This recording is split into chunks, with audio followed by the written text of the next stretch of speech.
بسم الله الرحمن الرحيم. الحمد لله حق حمده وصلواته وسلامه على خير خلقه وعلى آله وصحبه وسلم. وبعد، إخوة الكرام, আমাদের আজকের আলোচনা তাফসীরুল কোরআনুল কারীম এবং আমাদের আলোচ্য বিষয় বিসমিল্লাহির রহমানির রহিম। আমরা ইতিমধ্যে বিসমিল্লাহির রহমানির রহিম নিয়ে কিছুটা আলোচনা করেছি এবং আজকেও বিসমিল্লাহ নিয়ে আরো কিছুটা আলোচনার আশা পোষণ করছি। আসআলুল্লাহ সুবহানাহু ওয়া তাআলা আত-তাওফীক ওয়াস সাদাদ। আমি শুরুতেই বলেছি যে বিসমিল্লাহির রহমানির রহিম উলামায়ে কেরামদের কথা অনুযায়ী এর মধ্যে রয়েছে, এটি হচ্ছে সূরাতুল ফাতিহার জিস্ট। সূরাতুল ফাতিহার জিস্ট আছে এই বিসমিল্লাহির রহমানির রহিমের মধ্যে। বিসমিল্লাহির রহমানির রহিমকে আমাদের বুঝতে হবে সঠিকভাবে। এই ছোট একটি বাক্য, কিন্তু কেন কোরআনে কারীমে আল্লাহ আযজা ওয়া জাল প্রতি সূরার শুরুতে কেন বিসমিল্লাহির রহমানির রহিম রাখছেন? কেন সূরাতুল ফাতিহার শুরুতে বিসমিল্লাহির রহমানির রহিম রয়েছে? এই প্রশ্নের উত্তর যদি আমরা খুঁজি তাহলে বুঝতে পারবো যে এই বিসমিল্লাহির রহমানির রহিমের তাৎপর্য কি এবং কতটুকু। আমরা যত সাধারণভাবে বলি বা যত স্বাভাবিকভাবে বিষয়টাকে নেই, আসলে বিসমিল্লাহির রহমানির রহিম এর বিষয়টি এরকম না। বিসমিল্লাহির রহমানির রহিমের গুরুত্ব, তাৎপর্য যদি আমরা সঠিকভাবে বুঝতে পারি তাহলে দিনের অনেকগুলো বিষয় আমরা বুঝে নিতে সক্ষম হব। এই বিসমিল্লাহির রহমানির রহিমের মধ্যেই আসলে বলতে গেলে পুরো দিন অন্তর্ভুক্ত। পুরো দিনের যত বিষয় আছে সবগুলো বিষয় বিসমিল্লাহির রহমানির রহিমের মধ্যে অন্তর্ভুক্ত রয়েছে। মানুষের জীবন চলার নীতি পদ্ধতি, মানুষের জীবনযাপনের নীতি পদ্ধতি এর সুস্পষ্ট ইশারা ইঙ্গিত কিন্তু বিসমিল্লাহির রহমানির রহিমের মধ্যে রয়েছে। মানবজাতির ইহকালীন এবং পরকালীন সফলতার পথ নির্দেশিকা বিসমিল্লাহির রহমানির রহিমের মধ্যে রয়েছে। মানুষের জীবনের সফলতা এবং জীবনের চালিকা শক্তি বিসমিল্লাহির রহমানির রহিমের মধ্যে নিহিত আছে।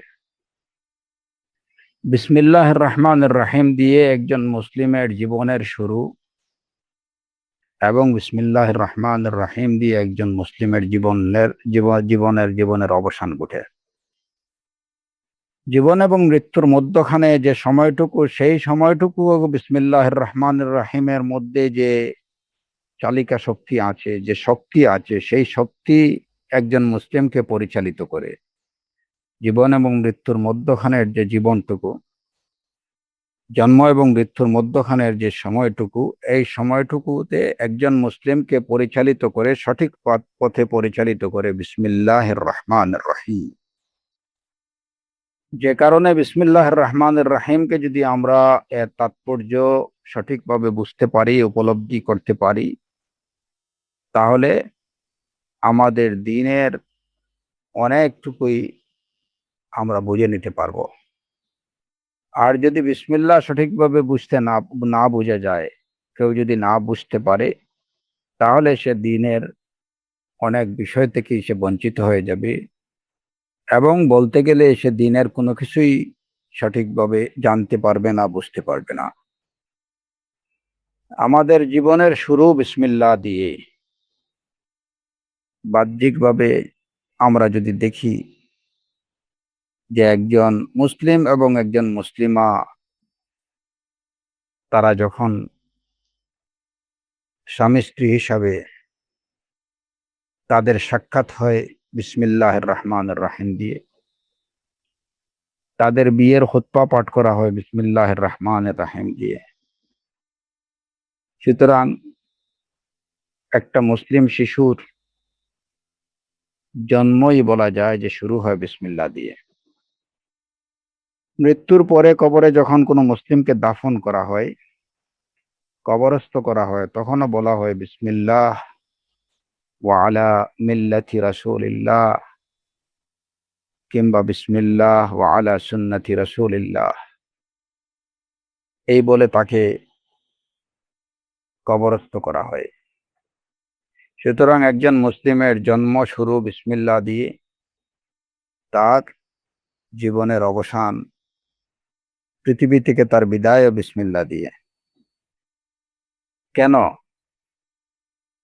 অন্য কিছু, এই বাক্যের পরিবর্তে তো অন্য কিছু থাকতে পারত। যেমন কবরে যখন মাইয়িতকে রাখা হয় তখন হয়তো বলা যেত আল্লাহুম্মা গফির লাহু, আল্লাহুম্মা আরহামহু। কিন্তু না, আমাদের দ্বীন বলে দিচ্ছে, রাসূলুল্লাহ সাল্লাল্লাহু আলাইহি ওয়াসাল্লাম আমাদেরকে বলে দিয়েছেন যেন যখন কোনো মাইয়িতকে কবরে রাখা হয় তখন যেন বিসমিল্লাহ বলে রাখা হয়। স্বামী স্ত্রীর সাক্ষাৎকালে বিসমিল্লাহ, আল্লাহুম্মা জান্নিবনা, এই দোয়ার পরিবর্তে অন্য কিছু তো বলা যেত, কিন্তু সেখানেও বিসমিল্লাহর নির্দেশ রয়েছে। এই বিসমিল্লাহ থাকার কারণেই, জন্মলগ্ন থেকেই বিসমিল্লাহ থাকার কারণেই একজন মুসলিম সে মুবারক, সে বরকতময়। একজন মুসলিম সে বরকতময়, তার পুরা জীবন হচ্ছে বরকতময়। বিসমিল্লাহ জন্মলগ্নে, জন্মের শুরুতে বিসমিল্লাহ আছে বলেই একজন মুসলিম সে পবিত্র। পক্ষান্তরে একজন মুশরিক, অমুসলিম যারা, তাদের জন্মলগ্নে যেমন বিসমিল্লাহ অনুপস্থিত, তাদের মৃত্যুর সময়ও বিসমিল্লাহ অনুপস্থিত, এবং জন্ম এবং মৃত্যুর মধ্যবর্তী সময়টুকুতেও বিসমিল্লাহ অনুপস্থিত থাকার কারণেই মুশরিকরা, অমুসলিমরা, এরা হচ্ছে নাপাক। কোরআনে কারীমে আল্লাহ আযজা ওয়া জাল্লা বলেছেন ইন্নামাল মুশরিকুনা নাজাস, যে মুশরিকরা অবশ্যই অপবিত্র, এরা নাজাস। কিন্তু মুসলিমের ক্ষেত্রে সেটা বলা হয়নি, মুসলিমরা পাক, মুসলিমরা বারাকাপূর্ণ। কারণ কি? তার জন্মের শুরুতে বিসমিল্লাহ আছে, তার জীবনের মধ্যেও বিসমিল্লাহ আছে, তার জীবনের শেষটাও বিসমিল্লাহ দিয়ে। যে কারণে একজন মুসলিম পরজীবনেও সে আল্লাহর থেকে কল্যাণ লাভের আশা করতে পারে, কবরের জীবনে সে আল্লাহর থেকে কল্যাণের আশা করতে পারে। সে তার জীবনেও, ইহকালীন জীবনেও সে আল্লাহর থেকে কল্যাণ আশা করে, এবং পরকালীন জীবনেও সে কল্যাণ আশা করে। সে বলে রব্বানা আতিনা ফিদ দুনিয়া হাসানা ওয়া ফিল আখিরাতি হাসানা ওয়া কিনা আযাবান নার। যে আল্লাহ, হে আল্লাহ, তুমি আমাদেরকে এই পৃথিবীতে কল্যাণ দান করো এবং পরকালেও কল্যাণ দান করো। ঈসা আলাইহিস সালাতু ওয়াস সালাম এ কারণেই বলেছিলেন ইন্নী আবদুল্লাহ আতানিয়াল কিতাবা ওয়া জাআলানি নাবিয়্যা ওয়া জাআলানি মুবারাকান আইনামা কুনত। আল্লাহ আমাকে বরকতময় বানিয়েছেন আমি যেখানেই থাকি না কেন। কারণ জিবরিল আমিন আলাইহিস সালাতু ওয়াস সালাম আল্লাহর নাম নিয়েই মারিয়ামের গর্বে রূহ ফুঁকেছিলেন, তার রূহ ফুঁকে দিয়েছিলেন, যে কারণে ঈসা আলাইহিস সালাতু ওয়াস সালাম মুবারাক ওয়াজআলানি মুবারাকান আইনামা কুনতু। সুতরাং ইহকালীন পরকালীন জীবনের কল্যাণ লাভ এটা বিসমিল্লাহর উপরে নির্ভরশীল। যদি একজন মানুষের জীবনের সূচনা হয় বিসমিল্লাহ দিয়ে, তার জীবন পরিচালিত হয় বিসমিল্লাহর নীতির ভিত্তিতে, তার জীবনের যবনিকা পাত ওঠে বিসমিল্লাহ দিয়ে, তাহলে সে মাবরুক, সে মুবারক। কারণ যেখানে বিসমিল্লাহ আছে সেখানে বারাকা আছে, যেখানে বিসমিল্লাহ নেই সেখানে বারাকা থাকতে পারে না।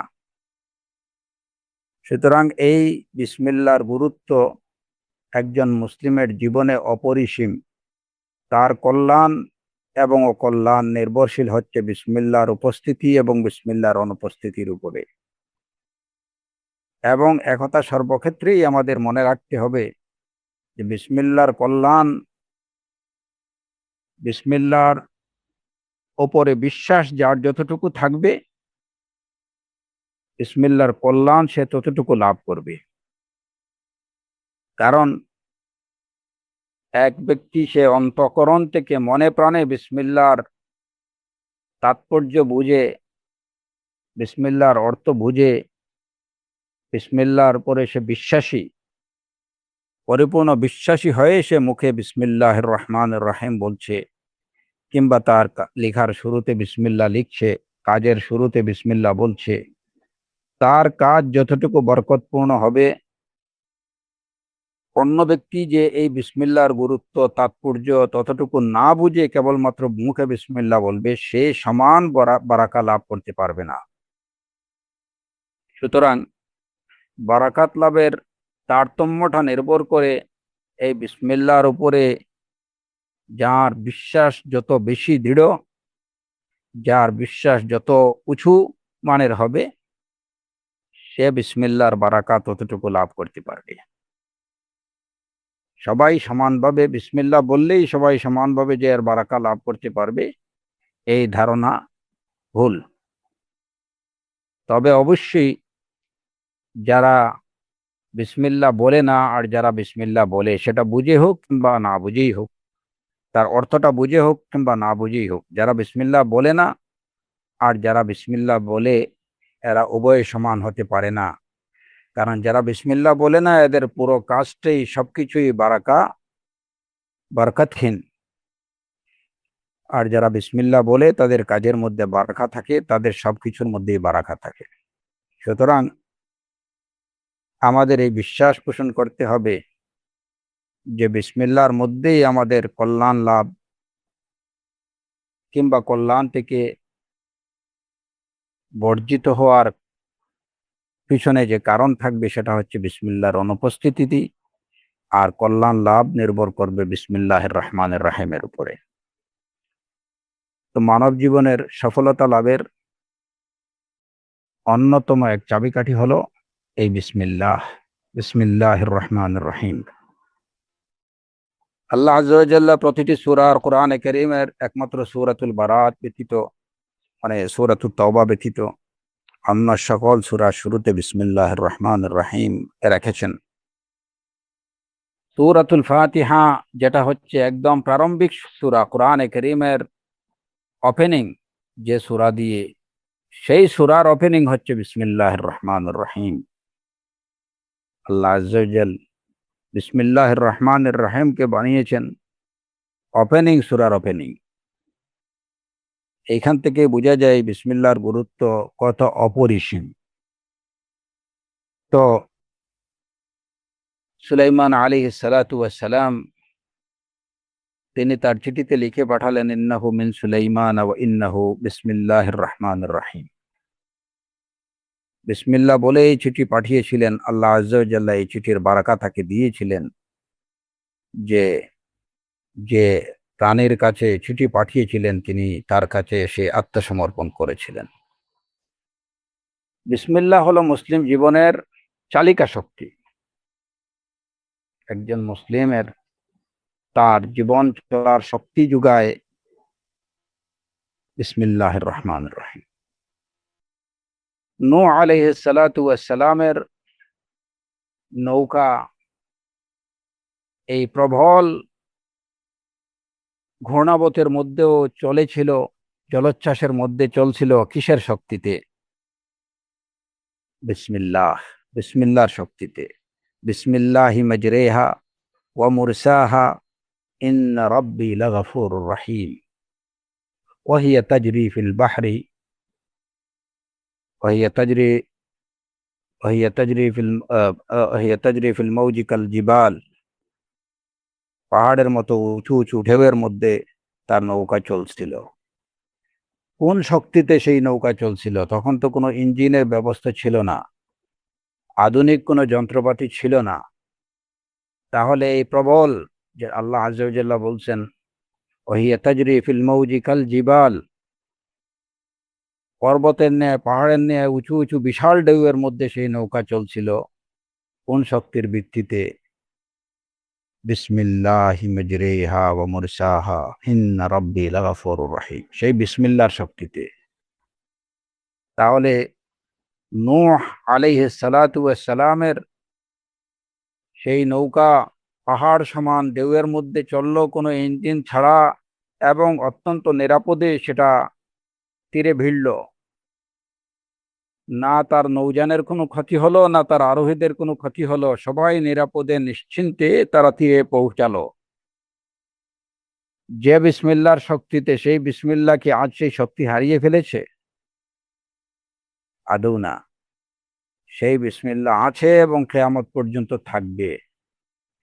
প্রয়োজন শুধু নূহ আলাইহিস সালাতু ওয়াস সালাম যে ইমানি বিশ্বাস নিয়ে বিসমিল্লাহি মাজরেহা ওয়া মুরসাহা বলেছিলেন, সেই ইমানি বিশ্বাস নিয়ে, সেই ইমান নিয়ে, সেই বিশ্বাস নিয়ে, সেই আকীদা নিয়ে বিসমিল্লাহ বলতে হবে।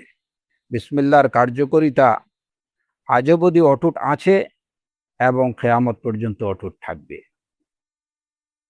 বিসমিল্লাহিল্লাযী লা ইয়াদুররু মা ইসমিহি শাইউন ফিল আরদি ওয়ালা ফিস সামা। আল্লাহর নামে, এই নাম নিলে কোনো কিছু পৃথিবীতে কিংবা আকাশে কোনো কিছু ক্ষতি করতে পারবে না। শাইউন ফিল আরদ ওয়ালা ফিস সামা লা ইয়াদুররু, এই কথাটি তো রাসূলুল্লাহ সাল্লাল্লাহু আলাইহি ওয়াসাল্লামের। রাসূলুল্লাহ সাল্লাল্লাহু আলাইহি ওয়াসাল্লামই তো তার উম্মাহকে এই কথা বলে গেছেন, এই দোয়া শিখিয়ে গেছেন, বিসমিল্লাহিল্লাযী লা ইয়াদুররু মা ইসমিহি শাইউন ফিল আরদ ওয়ালা ফিস সামা ওয়া হুয়াস সামিউল আলিম। কেবল শুধু প্রয়োজন সেই বিশ্বাসের, সেই পরিপূর্ণ আকীদার, যে আমার রবের নাম নেয়ার পরে কোনো কিছু আমাকে হার্ম পৌঁছাতে পারবে না। সেটা আকাশের হোক, উপরের কোনো বিষয় হোক, কিংবা জমিনের কোনো বিষয় হোক, কোনো কিছু আমাকে হার্ম পৌঁছাতে পারবে না। ওই বিশ্বাসটুকু প্রয়োজন। আজকে আমাদের মধ্যে সেই বিশ্বাসের অনুপস্থিতি, কিংবা সেই বিশ্বাসের স্বল্পতার দরুন আমরা বিসমিল্লাহর সেই উপকারিতা প্রত্যক্ষ করতে পারছি না, কিংবা বিসমিল্লাহর সেই উপকারিতা, সেই বারাকা আমরা লাভ করতে পারছি না পরিপূর্ণভাবে। সুলাইমান আলাইহিস সালাতু ওয়াস সালামের কাছে সেই রানী আত্মসমর্পণ করলেন সেই বিসমিল্লাহর শক্তিতে। যখন এই চিঠির মধ্যে এই বাক্যটুকু লেখা দেখতে পেল, ইন্নাহু মিন সুলাইমান ওয়া ইন্নাহু বিসমিল্লাহির রহমানির রহিম আল্লাহ তাআলু আলাইয়া ওয়া আতুনি মুসলিমিন, সেই বিসমিল্লাহ তার অন্তরে কাঁপন ধরিয়েছিল। রানী বাধ্য হয়েছিল আত্মসমর্পণ করতে। বিসমিল্লাহর এই শক্তি এখনো অটুট আছে। দুশমন যত বড় খতরনাক হোক না কেন, আপনি তার মোকাবিলা করেন বিসমিল্লাহ দিয়ে। কোরআনে কারীমে আল্লাহ আযজা ওয়া জাল্লা বলছেন, ইযা লাকিতুম ফিআতান ফাসবুতু ওয়াযকুরুল্লাহ, ফাসবুতু ওয়াযকুরুল্লাহ। যখন তোমরা কোনো দলের মুখামুখি হবে, যুদ্ধের মাঠে যখন তোমরা দুশমনের মুখোমুখি হবে, ফাসবুতু, তখন অটল থাকো, ওয়াযকুরুল্লাহ, আল্লাহকে স্মরণ করো। ওয়াযকুরুল্লাহ, আল্লাহর স্মরণই হচ্ছে মুসলমানদের মূল শক্তি। আল্লাহর নামই হচ্ছে মুসলমানদের মূল শক্তি। ইয়াউমাল উহুদ কাফেররা যখন বলছিল উলু হুবাল, হুবলের জয় হোক, সাহাবায়ে কেরামরা রাসূলুল্লাহ সাল্লাল্লাহু আলাইহি ওয়াসাল্লামকে জিজ্ঞেস করলেন, ইয়া রাসূলুল্লাহ, আমরা কি বলবো? ওরা বলছে উলু হুবাল। রাসূলুল্লাহ সাল্লাল্লাহু আলাইহি ওয়াসাল্লাম বললেন, তোমরা বলো আল্লাহু আ'লা ওয়া আজাল, আল্লাহু আ'লা ওয়া আজাল।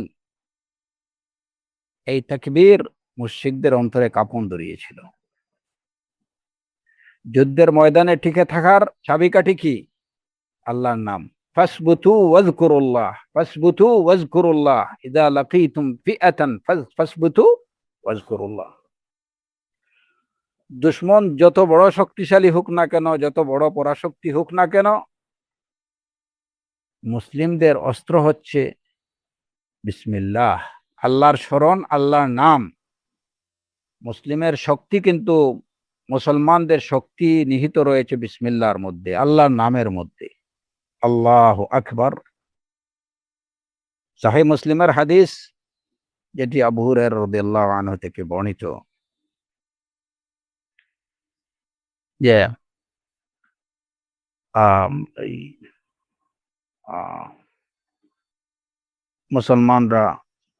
মুসলমানদের হাতে সর্বশেষ যে শহর মুসলমানরা জয় করবে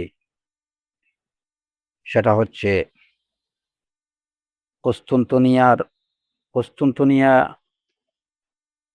কনস্টান্টিনোপল এবং কনস্টান্টিনোপলের যে রোম শহর, মুসলমানদের হাতে সর্বশেষ যে শহরটি মুসলমানদের দখলে আসবে, মুসলমানরা জয় করবেন, সেটি হয়তো বর্তমান সময়ে ইটালির রাজধানী রোম শহর হবে। তো এই রোম শহর কিংবা এই যে কনস্টান্টিনোপল মুসলমানরা বিজয় করবেন, এটা দখল করবেন কিসের দ্বারা? রাসূলুল্লাহ সাল্লাল্লাহু আলাইহি ওয়াসাল্লাম বলছেন, রাসূল সাল্লাল্লাহু আলাইহি ওয়াসাল্লামের হাদিসে এ বিষয়ে সুস্পষ্টভাবে বর্ণিত আছে যে তোমাদের যুদ্ধ করতে হবে না, তোমাদের একটা তীরও নিক্ষেপ করতে হবে না। এইটার একটা দুর্গ, এক সাইডের দুর্গ ভেঙে পড়বে যখন তোমরা বলবে লা ইলাহা ইল্লাল্লাহ আল্লাহু আকবার। এটা বলার সাথে সাথে তার একটা অংশ একদিক ভেঙে পড়বে। আবার যখন তোমরা বলবে লা ইলাহা ইল্লাল্লাহ আল্লাহু আকবার, এর অন্য দিকটা ভেঙে পড়বে। তৃতীয়বার যখন তোমরা বলবে লা ইলাহা ইল্লাল্লাহ আল্লাহু আকবার, তখন তোমরা অনায়াসে তার মধ্যে ঢুকে পড়বে এবং তোমরা গনিমতের মাল সংগ্রহ করতে শুরু করবে। এই অবস্থায় হঠাৎ করে কোনো একজন ডেকে বলবে যে ওদিকে তোমাদের ঘরবাড়িতে দাজ্জাল হানা দিয়েছে। এই হাদিস থেকে কি জানা যায় যে মুসলমানরা এই যে কনস্টান্টিনোপল কিংবা রোম শহর দখল করবেন কিসের দ্বারা?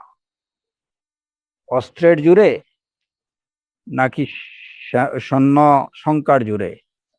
যে অধিক সংখ্যক সৈন্য থাকবে, সেনাবাহিনী থাকবে, একদম আধুনিক প্রযুক্তির অস্ত্রশস্ত্র থাকবে এবং সেই অস্ত্রের জোরে কিংবা সৈন্য সংখ্যার জোরে মুসলমানরা দখল করবে?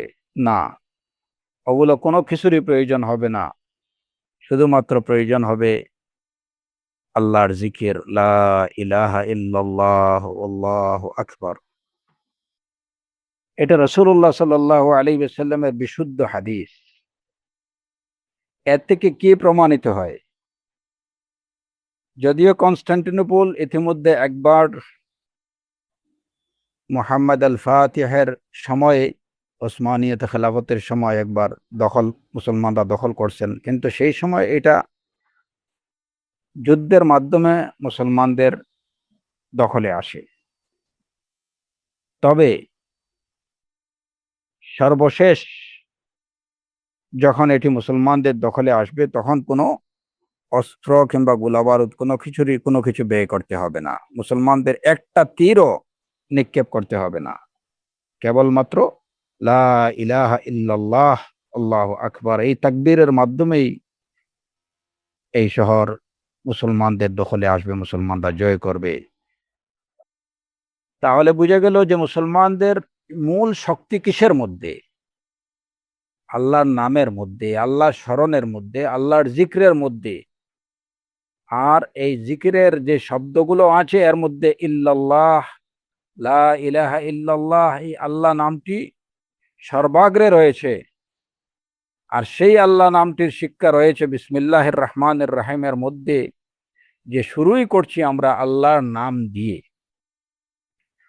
তো মুসলিমের জন্মের সূচনা আল্লাহর নাম দিয়ে, তার মৃত্যু আল্লাহর নামের উপরে, তার জীবন পরিচালিত যখন হবে সেই আল্লাহর নামে, আল্লাহর জিকিরের মধ্যে, তখন তাকে কে আটকায়?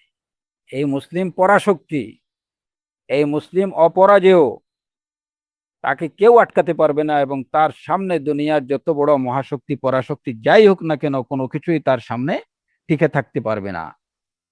কারণ তার সাথে তার জীবনে রয়েছেন একজন মহাশক্তিশালী, সব সব সব শক্তির উৎস যিনি আল্লাহ রাব্বুল আলামিন। সে তার নামে, তার সাহায্য নিয়ে, তার কল্যাণ নিয়ে, তার তার তার তার তার আশ্রয়ে, তার নির্দেশনা অনুযায়ী পরিচালিত হচ্ছে, নিজের জীবনকে পরিচালনা করছে।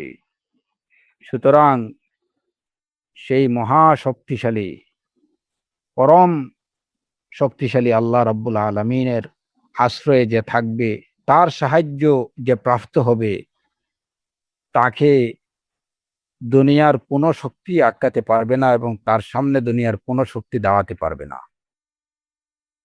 এই বিশ্বাস পোষণ করতে হবে। এবং এটিই হচ্ছে বাস্তবতা। এর অসংখ্য নজির বা উদাহরণ আল্লাহ আজ্জা ওয়া জাল কোরআনে কারীমে এর অনেকগুলোর উল্লেখ আছে। রাসূলুল্লাহ সাল্লাল্লাহু আলাইহি ওয়াসাল্লামের সুন্নাহ থেকে আমরা এর নজিরগুলো দেখতে পাই। এবং আমাদের জীবনেও আমরা যার যতটুকু বিশ্বাস, সেই বিশ্বাস অনুযায়ী এই বিসমিল্লাহর উপরে যার যতটুকু আমল আছে, বিশ্বাস আছে, বিশ্বাস অনুযায়ী যার যতটুকু আমল আছে, আমরা তার কাজের মধ্যে, তার জীবনের মধ্যে ততটুকু বারাকা দেখতে পাই। একজন মুসলিম ঘুম থেকে উঠে তার জীবন শুরু যখন করবে বিসমিল্লাহর মাধ্যমে, তার পুরো দিনটি হবে বরকতপূর্ণ। এইখানে কোনো কিছু বরকতহীন হবে না। তার খাবারটা হচ্ছে বিসমিল্লাহ দিয়ে, সে ঘরে ঢুকতেছে বিসমিল্লাহ দিয়ে। সুতরাং তার মধ্যে অকল্যাণের কোনো ছোঁয়া থাকতে পারে না। যদি সে যে কথাটি বলছে বিসমিল্লাহ, সেটা কি বলছে, এই বিসমিল্লাহর অর্থ কি, তাৎপর্য কি, সেটুকু যদি বুঝে এবং সেটার প্রতি পরিপূর্ণ বিশ্বাস রেখে সে বলতে পারে বিসমিল্লাহ, তাহলে তার কোনো কিছুর মধ্যেই অকল্যাণ থাকতে পারে না। তো মুসলমানের জীবনের যে চালিকা শক্তি, সেই চালিকা শক্তি আছে বিসমিল্লাহর মধ্যে। সফলতার চাবিকাঠি হচ্ছে বিসমিল্লাহ। এজন্য বিসমিল্লাহকে ভালো করে বুঝতে হবে। যদি বিসমিল্লাহকে আমরা না বুঝি এর মধ্যে কি আছে, বিসমিল্লাহ কি বুঝায়, বিসমিল্লাহ এই কালিমাটা, এই বাক্যটা কি, সেটা যদি আমরা না বুঝতে পারি, তাহলে এটাকে স্বাভাবিকভাবে অত্যন্ত স্বাভাবিক একটি বাক্য বলে মনে করব এবং এটার পরিপূর্ণ যে বারাকা যেটা, সেটা লাভ থেকে আমরা বঞ্চিত হব। এই কথাটি চারটিখানি কথা না। রাসূলুল্লাহ সাল্লাল্লাহু আলাইহি ওয়াসাল্লামের শেখানো এই দোয়া, বিসমিল্লাহিল্লাযী লা ইয়াদুররু মা ইসমিহি শাইউন ফিল আরদি ওয়ালা ফিস সামা ওয়া হুয়াস সামিউল আলীম। যে আল্লাহর নাম নিলে পরে পৃথিবীতে কিংবা আকাশে কোনো কিছু কোনো অনিষ্ট করতে পারে না। সেই নামের গুরুত্ব, সেই নামের তাৎপর্য তো আমাদের বুঝতে হবে। এজন্যই বিসমিল্লাহ নিয়ে আমাদের এত কথা। তো মূল কথা হচ্ছে যে আমাদের পুরো জীবনটাই হচ্ছে বিসমিল্লাহর সাথে বাঁধা। বিশেষ করে একজন মুসলিমের পুরো জীবনটা বিসমিল্লাহর সাথে বাঁধা, এবং এইটাকে বিসমিল্লাহর সাথে বেঁধে রাখাই হচ্ছে একজন মুসলিমের দায়িত্ব এবং করণীয়। সে কোনোভাবেই যেন বিসমিল্লাহ থেকে ডিটাচ না হয়, তার জীবনকে বিসমিল্লাহ থেকে ডিটাচ না করে। যখনই বিসমিল্লাহ থেকে ডিটাচ হবে তখন এটা বেবারাকা, বরকতহীন হয়ে যাবে। আমরা আরেকটি বিষয়ে আলোচনা করেছিলাম যে এখানে একটা প্রশ্ন, এবং এই প্রশ্নের উত্তর আমরা ইতিমধ্যে কিছুটা দিয়েছি। কোরআনে কারীমের সর্বপ্রথম আয়াতে যে নির্দেশ আসলো সেটা ছিল ইকরা বিস্মি রব্বিক, ইকরা বিস্মি রব্বিকাল্লাযী খালাক। আপনি পড়ুন আপনার সেই রবের নামে যিনি সৃষ্টি করেছেন,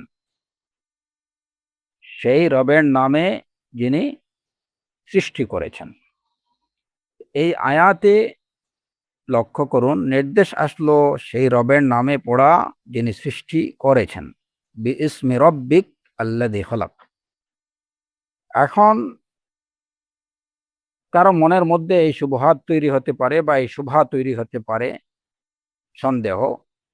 নির্দেশ আসলো রবের নামে পড়ার, আমরা পড়ছি আল্লাহর নামে, এটা কেন? আমরা কি বলছি? বিসমিল্লাহির রহমানির রহিম। অথচ সূরাতুল আলাকের সেই আয়াতের নির্দেশনা অনুযায়ী পড়ার কথা ছিল বিইসমির রব্বির রহমানির রহিম, বিইসমির রব্বির রহমানির রহিম। কারণ নির্দেশ কি? ইকরা বিস্মি রব্বিকাল্লাযী খালাক, বিইসমি রব্বিক। আমরা পড়ছি বিইসমে আল্লাহ, এটা কেন? রাসূলুল্লাহ সাল্লাল্লাহু আলাইহি ওয়াসাল্লামের প্রতি এই নির্দেশ আসলো ইকরা বিস্মি রব্বিক, অথচ রাসূলুল্লাহ সাল্লাল্লাহু আলাইহি ওয়াসাল্লাম সূরাতুল ফাতিহার শুরুতে কিংবা অন্যান্য সূরার শুরুতে তিনি পড়লেন বিসমিল্লাহির রহমানির রহিম, তিনি বিইসমির রব্বির রহমানির রহিম পড়েননি। এর জবাব হচ্ছে সুস্পষ্ট, যে এই আয়াতে সেই রবের নামে পড়ার নির্দেশ দিয়েছেন যেই রব সৃষ্টি করেছেন, আল্লাযী খালাক। যে নবী আপনি পড়ুন সেই রবের নামে, আপনার সেই পালনকর্তা প্রতিপালকের নামে যিনি সৃষ্টি করেছেন, আল্লাযী খালাক। নির্দেশটা হচ্ছে এটি, সেই রবের নামে পড়ার যেই রব সৃষ্টি করেছেন। এখন যে রব সৃষ্টি করেছেন তিনি কে? তিনি হলেন আল্লাহ। কোরআনে কারীমে আল্লাহ আযজা ওয়া জাল সুস্পষ্টভাবে ঘোষণা করেছেন, আল্লাহু খালিকু কুল্লি শাই, আল্লাহু খালিকু কুল্লি শাই, যে সকল বস্তুর সৃষ্টিকর্তা হলেন আল্লাহ। আল্লাহু খালিকু কুল্লি শাই।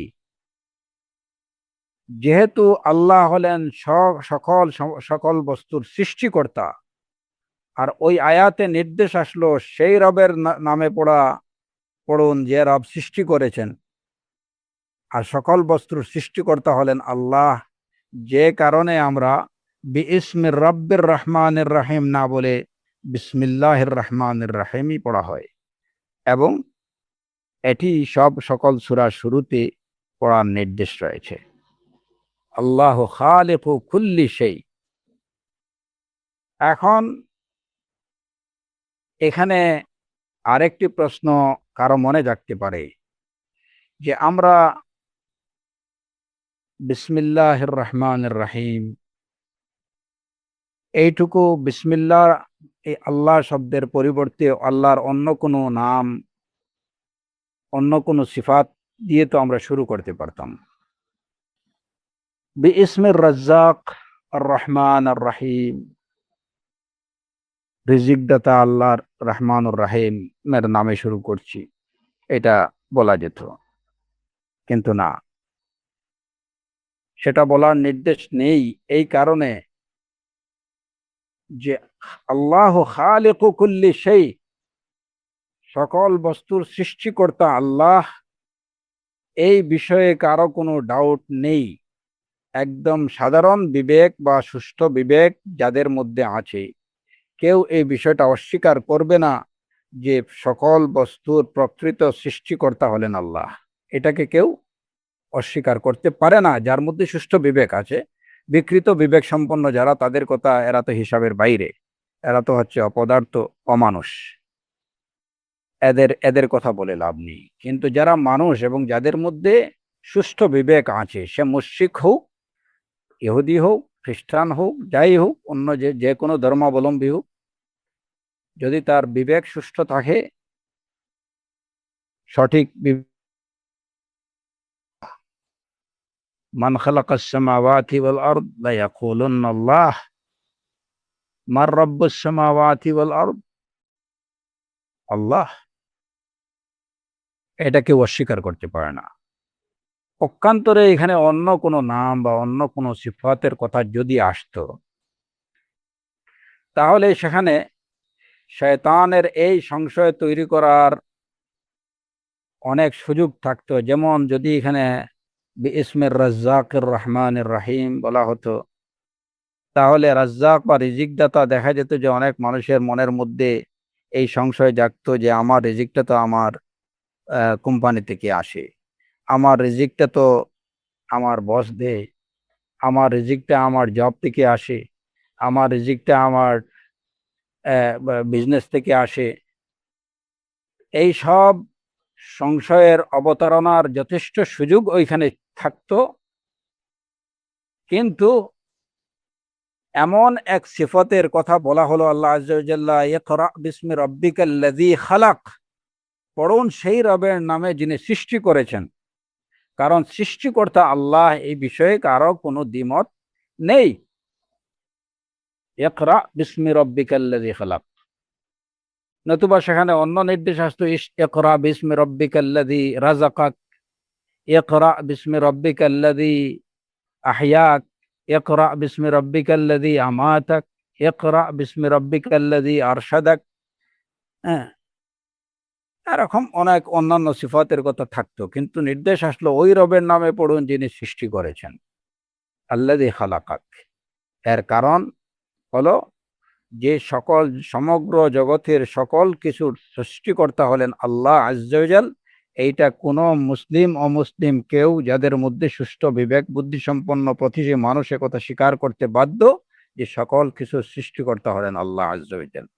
সুতরাং এমন এক সিফতের কথা বলা হলো যে বিষয়ে কারো কোনো ডাউট নেই, এবং সেই সিফতের অধিকারী হচ্ছেন একমাত্র আল্লাহ আযজা ওয়া জাল, আল্লাহু খালিকু কুল্লি শাই। এবং আল্লাহ নামের মধ্যেই সেই ইঙ্গিত প্রদান করা হলো যে যিনি খালিকু কুল্লি শাই, তিনি হলেন আল্লাহ। আর আল্লাহ হলেন মা'লুহ। মা'লুহ মানে কি? যিনি উপাস্য। আর সে বিষয়টাই আল্লাহ আযজা ওয়া জাল্লা অত্যন্ত স্পষ্টভাবে বলে দিলেন সূরাতুল বাকারার এই আয়াতে, ইয়া আইয়ুহান নাসু উবুদু রাব্বাকুমুল্লাযী খালাকাকুম ওয়াল্লাযীনা মিন ক্বাবলিকুম লাআল্লাকুম তাত্তাকুন। হে মানব জাতি, হে মানব হে মানব জাতি, উবুদু রাব্বাকুমুল্লাযী খালাকাকুম, ইবাদত করো তোমাদের সেই রবের যিনি তোমাদেরকে সৃষ্টি করেছেন এবং তোমাদের পূর্ববর্তী যারা তাদেরকে সৃষ্টি করেছেন। তাহলে প্রতিটি আয়াত একটি আরেকটির সাথে ওতপ্রোতভাবে গাঁথা। প্রথম নির্দেশ সেই রবের নামে পড়ুন যিনি সৃষ্টি করেছেন, বিসমিল্লাহির রহমানির রহিম। সেই রবকে আল্লাহ, আল্লাহু খালিকু কুল্লি শাই।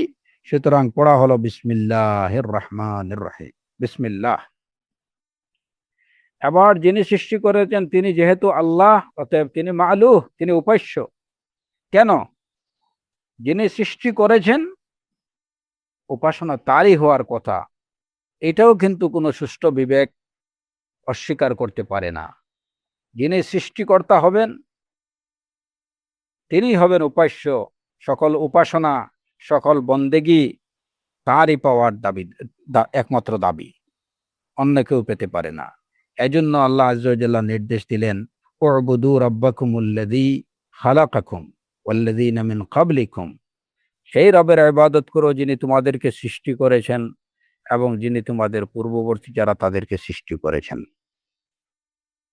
এরপরে যে বিষয়টি এটি নিয়ে আমরা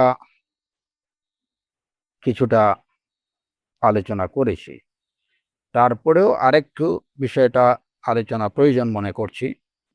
সেটি হলো বিসমিল্লাহির রহমানির রহিম এই বাক্যটির দিকে তাকালে আমরা দেখি যে ইসমের পরে ইসম এই শব্দের পরে তিনটি শব্দ রয়েছে, আল্লাহ, আর রহমান, আর রাহিম। তো আমরা বলেছি যে এখানে আল্লাহ আজ্জা ওয়া জাল্লার যে নাম বা গুণাবলীগুলো, এই নাম এবং গুণাবলীগুলো দুই ভাগে বিভক্ত,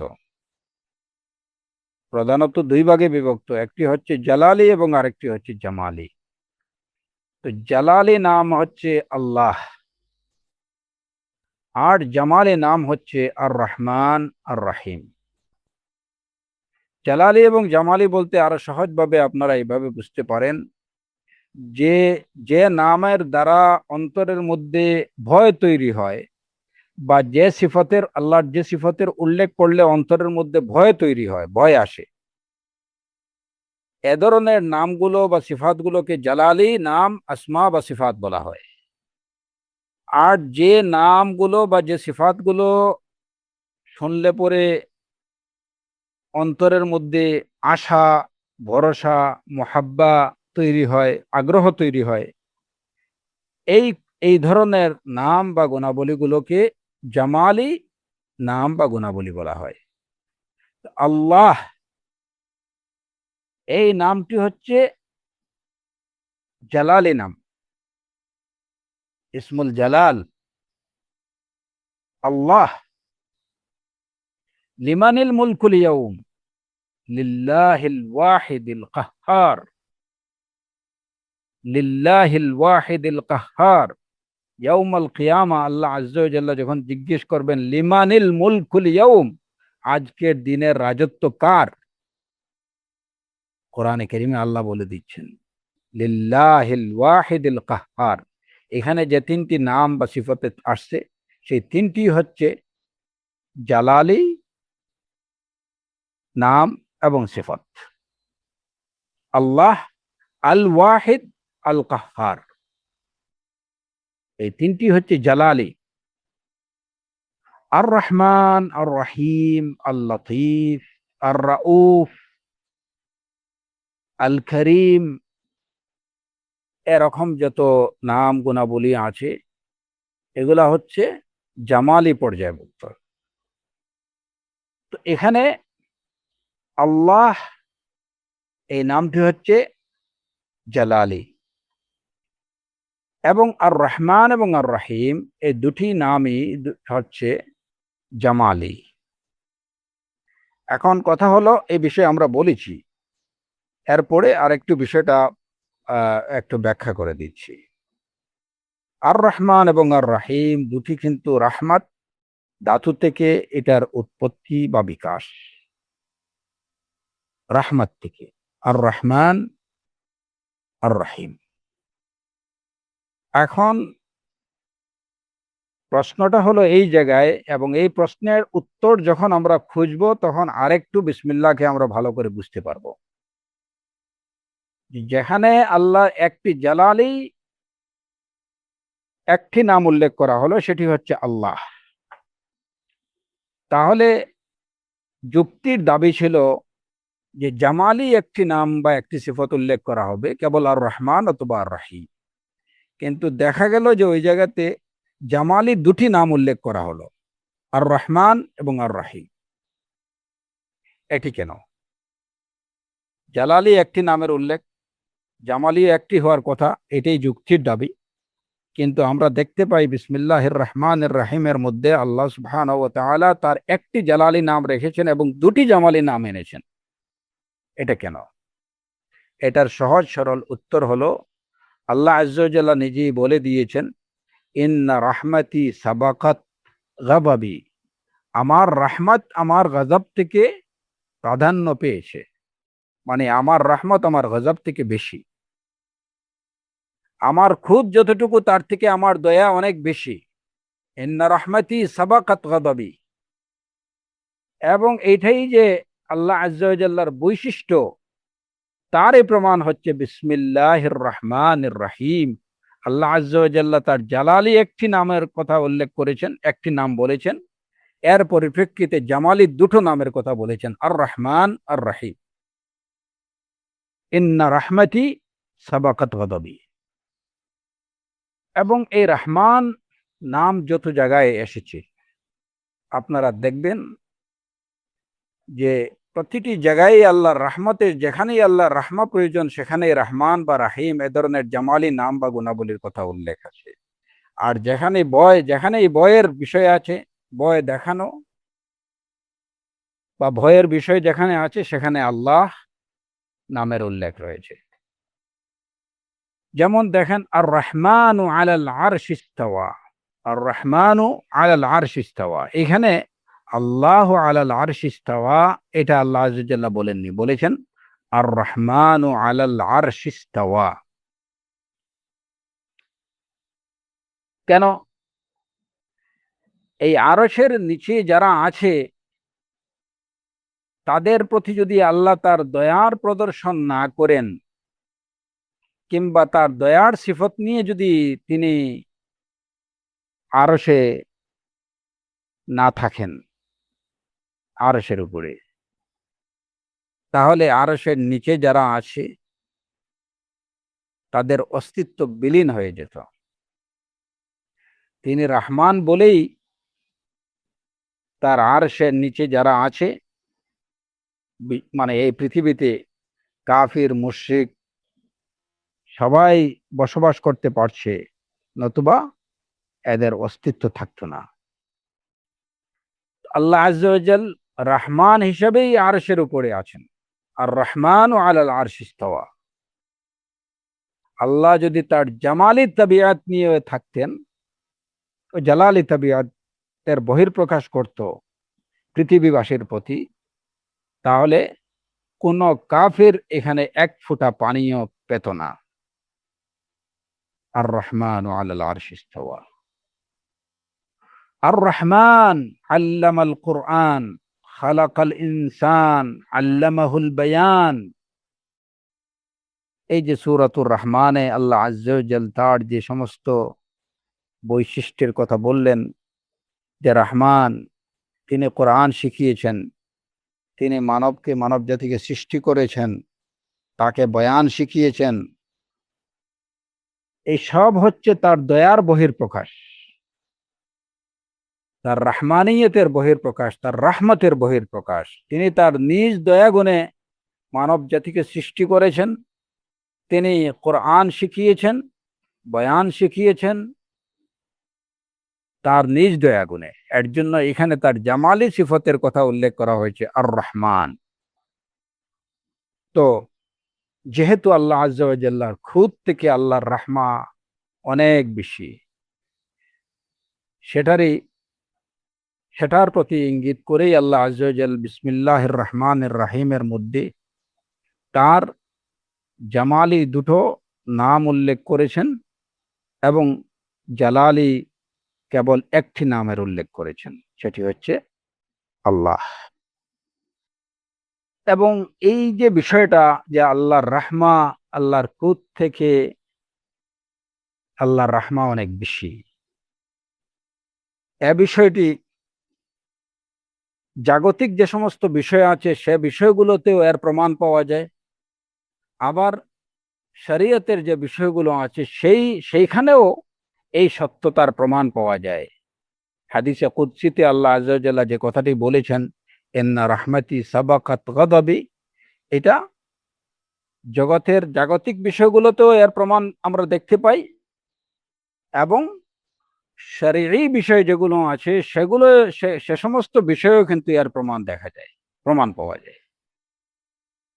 জাগতিক বিষয়গুলোতে কিভাবে দেখেন, যে বৃষ্টি যখন হয় তখন হিন্দু, বৌদ্ধ, খ্রিস্টান সবার ঘরেই কিন্তু বৃষ্টি পৌঁছায়, সবার মাঠেই কিন্তু বৃষ্টি পৌঁছায়। পানি যখন আসে, এই পানি থেকে সবাই উপকৃত হয়, কাফির, মুশরিক, মুসলিম সবাই উপকৃত হয়। এটা হচ্ছে আল্লাহ আজ্জা ওয়া জাল্লার রাহমানিয়তের পরিচায়ক। জাগতিক যত বিষয় আছে, দেখা যায় যে জগতের যত যত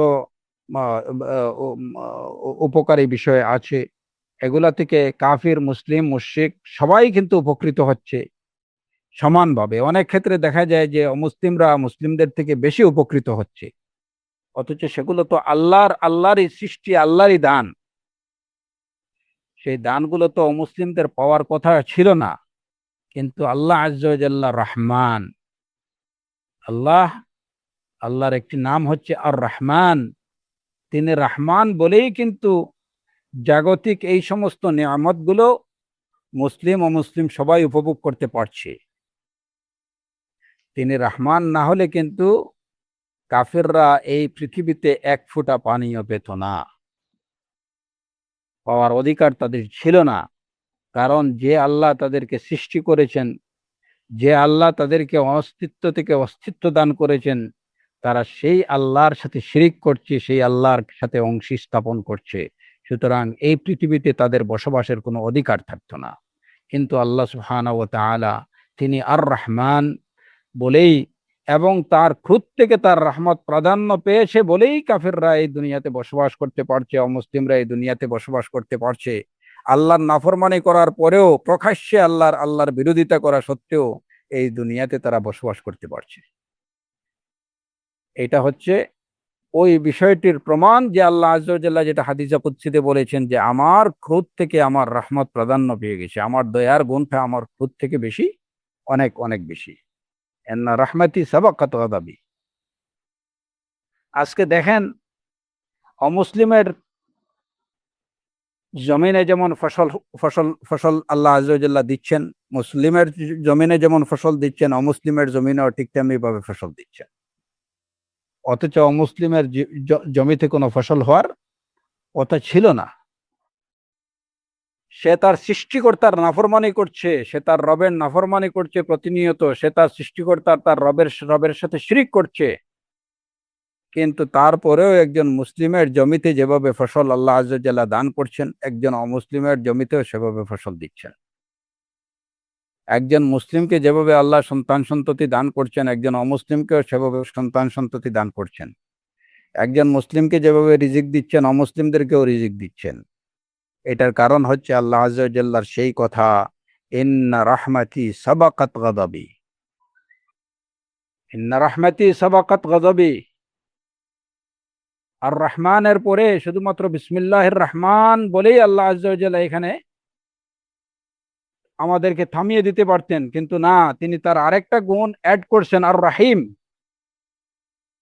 দুটি গুণ, রহমতের দুটি গুণের কথা উল্লেখ করা হয়েছে, যাতে মানব জাতি এই বিষয়ে আশ্বস্ত হয় যে আল্লাহর খুদ থেকে আল্লাহর রহমত অনেক অনেক বেশি, এবং তারা সহজেই আল্লাহর রহমত পেতে পারে যদি তারা হাত বাড়ায় আল্লাহর রহমতের দিকে। আল্লাহর রহমত তার খুদ থেকে এগিয়ে আছে। শুধুমাত্র প্রাপ্তির আশা নিয়ে যদি কেউ তার দিকে, তার রহমতের দিকে হাত বাড়ায়, তাহলে সে তা পেয়ে যাবে। দুটি গুণের উল্লেখ করে আল্লাহ আজ্জা ওয়া জাল মানব জাতিকে সে বিষয়টি বুঝিয়ে দিয়েছেন যে আমি কেবল রহমান নয়, আমি শুধু রহমতের আমার একটি গুণ নয়, রহমতের গুণ আর রহিম। আমি রহমান, রহিম। তো এই সমস্ত জাগতিক বিষয়গুলোর দিকে যদি আমরা তাকাই, তাহলে দেখা যায় যে এখানেও আল্লাহর রহমতের গুণটা এগিয়ে আছে। আল্লাহর রহমতের গুণাবলী এগিয়ে আছে। যদি আল্লাহর খুদের গুণাবলী, রহমত থেকে আল্লাহর খুদ যদি বেশি হতো, আল্লাহর গজব যদি বেশি হতো, তাহলে আল্লাহর সাথে শরিককারী, আল্লাহর নাফরমানিকারী, আল্লাহর অবাধ্যতাকারী কেউ এই জমিনে বেঁচে থাকতে পারত না। যে আকাশের নিচে আল্লাহর একত্বকে স্বীকারকারী, আল্লাহর ওয়াহদানিয়তকে স্বীকারকারী মুসলিমরা, মুওয়াহিদিনরা বসবাস করছেন, সেই আকাশের নিচেই আল্লাহ আজ্জা ওয়া জাল যারা তার সাথে অংশী স্থাপন করছে, তার সাথে অংশীদার স্থাপন করছে, শিরক করছে, কুফর করছে, আল্লাহ নাফরমানি করছে, আল্লাহর সাথে আরো 2 জন 3 জন এবং একাধিক ইলাহ যারা সাব্যস্ত করছে, সেই আকাশের নিচে তাদেরকেও আল্লাহ আজ্জা ওয়া জাল্লা ঠাঁই দিচ্ছেন। অথচ সেই আকাশের নিচে তাদের ঠাঁই পাওয়ার কথা ছিল না। তারা ঠাঁই পেয়েছে কেবলমাত্র এই কারণে যে আল্লাহর খুদ থেকে আল্লাহর রাহমা বেশি। আর রহমানের রহিম, আর রহমান। এবং আমরা ওই দিন হয়তো ইতিমধ্যে এই বিষয়টা আলোচনা করেছি যে রহমান এই শব্দটা হচ্ছে রহমত যার মধ্যে পরিপূর্ণ মাত্রায় বিদ্যমান, তিনি হচ্ছে রহমান। যেমন গদবান, সাকরান, গদবান যে খুব বেশি রাগান্বিত যিনি, তাকে বলা হয় গদবান। চরমভাবে মদ্যপ যে, তাকে বলা হয় সাকরান। এই ওজনের যে শিগাগুলো আছে, শব্দগুলো আছে, এইগুলা তার অর্থের পরিপূর্ণ মাত্রাকে বোঝায়। সেই অর্থে আর রহমান যার মধ্যে রহমতের মাত্রা পরিপূর্ণরূপে বিদ্যমান, যিনি পরম মেহেরবান, পরম দয়ালু, আর রহমান। আর রাহিম তেমনি ভাবে এটি সিফাতে মুশাব্বাহা এবং এটার মধ্যে মুবালাগার অর্থ আছে। যে রহমত যার মধ্যে অনেক বেশি, দয়া যার মধ্যে অনেক বেশি, তিনি রহিম, আর রহিম। তো যে কথাটি আমরা বলছিলাম যে আল্লাহর খুদ থেকে আল্লাহর রাহমা বেশি, এটা দুটি ক্ষেত্রেই প্রমাণিত। জাগতিক বিষয়গুলোতে আমরা লক্ষ্য করলে দেখি যে এখানে আল্লাহর খুদ থেকে আল্লাহর রাহমা যে বেশি, এর প্রমাণ রয়েছে। শারঈ বিষয়গুলোতেও দেখা যায় যে আল্লাহর খুদ থেকে আল্লাহর রাহমা যে বেশি, এর প্রমাণ সুস্পষ্ট প্রমাণ বিদ্যমান রয়েছে। সেটা কেমন করে? যেমন কোরআনে কারীমে আল্লাহ আযজা ওয়া জাল্লা বলেছেন, মান জাআ বিল হাসানাতি ফালাহু আশরু আমসালিহা ওয়া মান জাআ বিস সাইয়্যাতি ফালা ইউজজা ইল্লা মিসলাহা। যে ব্যক্তি কোনো ভালো কাজ করবে, উত্তম কাজ করবে, তাকে তার 10 গুণ দেয়া হবে, মানে তার 10 গুণ রিওয়ার্ড দেওয়া হবে। আর যে ব্যক্তি কোনো মন্দ কাজ করবে, তাহলে সে এর জাযা বা এর কি বদলা সে কতটুকু পাবে? যতটুকু মন্দ কাজ করেছে সেই পরিমাণ। যুক্তির দাবি কি? ভালো কাজ করলে পরে যদি 10 গুণ বেশি প্রতিদান দেয়া হয়, তাহলে মন্দ কাজ করলে তাকে 10 গুণ বেশি তাকে শাস্তি দেয়া হবে। এটি হচ্ছে যুক্তির দাবি। কিন্তু শরিয়ত কি বলছে? আল্লাহ আযজা ওয়া জাল্লা এই আয়াতে কি জানিয়ে দিয়েছেন? না, ভালো কাজ করলে তিনি 10 গুণ তার প্রতিদান দেবেন, 10 গুণ বেশি। আর মন্দ কাজ যদি কেউ করে, তাহলে যতটুকু করবে ততটুকু। আল্লাহ আযজা ওয়া জাল্লার খুদ থেকে যদি আল্লাহর রাহমা যদি বেশি না হতো, তাহলে বিষয় কিন্তু অন্যরকম হতো। দেখুন রাসূলুল্লাহ সাল্লাল্লাহু আলাইহি ওয়াসাল্লামের হাদিস, মান হাম্মা বিহাসানাতিন ফালাম ইয়ামালহা কাতাবাহাল্লাহু ইনদাহু হাসানাতান কামিলা ওয়া ইন হাম্মা বিহা ফাআমিলাহা কাতাবাহাল্লাহু আযজা ওয়া জাল্লা ইনদাহু 10 হাসানাতিন ইলা 700 দি'ফিন ইলা আদআফিন কাসীরা। যদি কোনো ব্যক্তি কোনো ভালো কাজের ইচ্ছা পোষণ করে, কিন্তু সে ভালো কাজটি সে করেনি, শুধুমাত্র ইচ্ছা করছে ভালো কাজ করার, কিন্তু সেটা সে করেনি, তাহলেও আল্লাহ আযজা ওয়া জাল্লা এর জন্য তার পরিপূর্ণ রিওয়ার্ড লিখে রাখবেন, তাকে দিয়ে দেবেন। কাতাবাহাল্লাহু ইনদাহু হাসানা কামিলা, পরিপূর্ণ হাসানা, পরিপূর্ণ উত্তম কাজের রিওয়ার্ড তার জন্য লিখে দেবেন। আর যদি নিয়ত করার পরে, ইচ্ছে করার পরে ওই ভালো কাজটি ওই ব্যক্তি করে ফেলে, তাহলে আল্লাহ আযজা ওয়া জাল্লা তার জন্য 10টি নেকি এবং 10 থেকে 700 এবং 700 থেকে অসংখ্য গুণ বেশি রিওয়ার্ড আল্লাহ আযজা ওয়া জাল্লা তার জন্য লিখে রাখবেন। দেখেন যে যদি কেউ কোনো ভালো কাজের ইচ্ছা পোষণ করে এবং সেটা নাও করে, আল্লাহ আযজা ওয়া জাল্লা তার জন্য তার রিওয়ার্ড লিখে রাখবেন। আর যদি সে ভালো কাজের ইচ্ছা পোষণ করার পরে সেটাকে সে এক্সিকিউট করে, সেটাকে সে পালন করে, আমল করে সে ভালো কাজটি করে ফেলে, তাহলে তার জন্য রয়েছে 10টি রিওয়ার্ড, এবং সেই 10টা থেকে 700 গুণ, 700 গুণ থেকে অসংখ্য গুণ বেশি রিওয়ার্ড আল্লাহ আযজা ওয়া জাল্লা তাকে দান করবেন। পক্ষান্তরে ওয়াইন হাম্মা বিসাইয়্যাতিন ফালাম ইয়ামালহা কাতাবাহা আল্লাহু ইনদাহু হাসানাতান কামিলা। কেউ যদি কোনো মন্দ কাজের ইচ্ছা করে এবং সেটা না করে, মন্দ কাজের ইচ্ছে করছে কিন্তু সেটা করেনি, সেটাকে সে বর্জন করছে, তাহলে আল্লাহ আযজা ওয়া জাল্লা তার জন্য পুরো উত্তম কাজের রিওয়ার্ড তার জন্য লিখে দিবেন। আর যদি সে মন্দ কাজের ইচ্ছা পোষণ করার পরে সে মন্দ কাজ করে নেয়, তাহলে তার জন্য শুধুমাত্র একটি মন্দের সাজা লেখা হবে। ওয়াইন হাম্মা বিহা ফাআমিলাহা কাতাবাহা আল্লাহু সাইয়্যিআ ওয়াহিদা। মাত্র একটি মন্দ কাজের ইচ্ছা করছে এবং সেই মন্দ কাজটি করছে, তো যেটা করছে সেটাই তার নামায়ে আমলে লেখা হবে।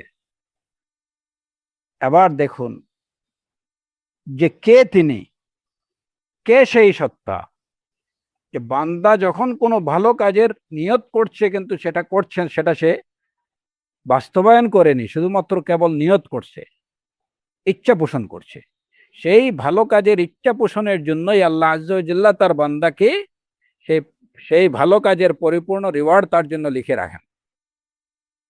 আর যদি সেই ভালো কাজটি সে করে ফেলে, তাহলে তাকে 10 গুণ বেশি, এবং 10 গুণ থেকে 700 গুণ, এবং 700 গুণ থেকে অসংখ্য গুণ ইলা আযআফিন কাসীরা, আরো অনেক অনেক গুণ বেশি রিওয়ার্ড তার জন্য ধার্য করে রাখেন।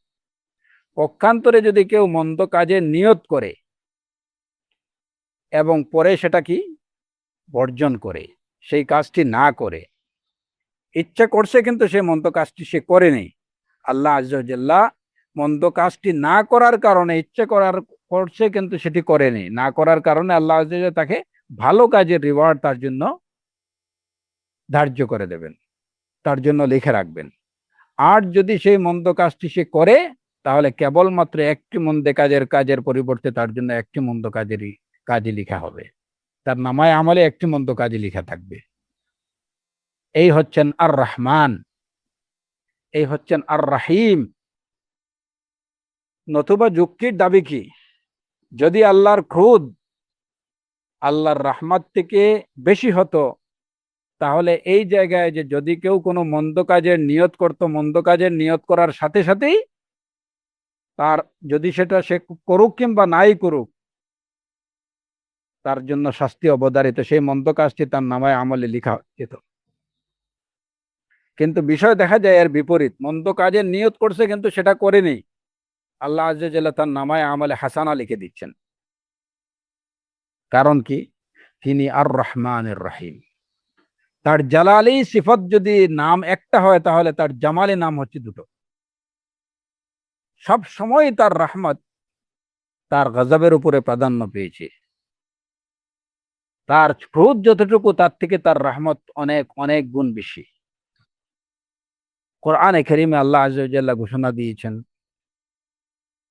ইবাদুর রহমান যারা আছেন তাদের বৈশিষ্ট্য, রহমানের যে সমস্ত বান্দারা আছেন তাদের বৈশিষ্ট্য বর্ণনা করে আল্লাহ আযজা ওয়া জাল্লা বলছেন, ইল্লা মান তাবা, মানে আয়াতের শেষাংশ হচ্ছে ইল্লা মান তাবা ওয়া আমানা ওয়া আমিলা আমালান সালিহা ফাউলাইকা ইউবাদদিলুল্লাহু সাইয়্যাতিহিম হাসানাত ওয়া কানা আল্লাহু গফুরুর রহিমা। সূরাতুল ফুরকানের 70 নম্বর আয়াত। যে যারা এর আগে ওয়ালা ইয়াজনুন ওয়া মান ইয়াফআল যালিকা ইয়ালকা আসামা, যারা ব্যভিচার করবে না, এদের কথা বলা হয়েছে। যারা মিথ্যা কথা বলবে না, যারা মিথ্যা সাক্ষী দেবে না। এরপরে আল্লাহ আযজা ওয়া জাল্লা বলছেন, ওমান তাবা ওয়া আমানা ওয়া আমিলা আমালান সালিহা, যদি এরকম কোনো কবিরা গুনাহ কেউ করে, করার পরে যদি সে তওবা করে নেয়, ঈমান আনে এবং ভালো কাজ, ওয়া আমিলা আমালান সালিহান, পরবর্তীতে সে যদি নেক আমল করে নেয়, তাহলে আল্লাহ আযজা ওয়া জাল্লা কি করবেন? ফাউলাইকা ইউবাদদিলুল্লাহু সাইয়্যাতিহিম হাসানাত। তাহলে ওই সব ব্যক্তির সাইয়্যাত গুলোকে, মন্দ কর্মগুলোকে আল্লাহ আযজা ওয়া জাল্লা ভালো কর্ম দিয়ে পরিবর্তন করে দেবেন।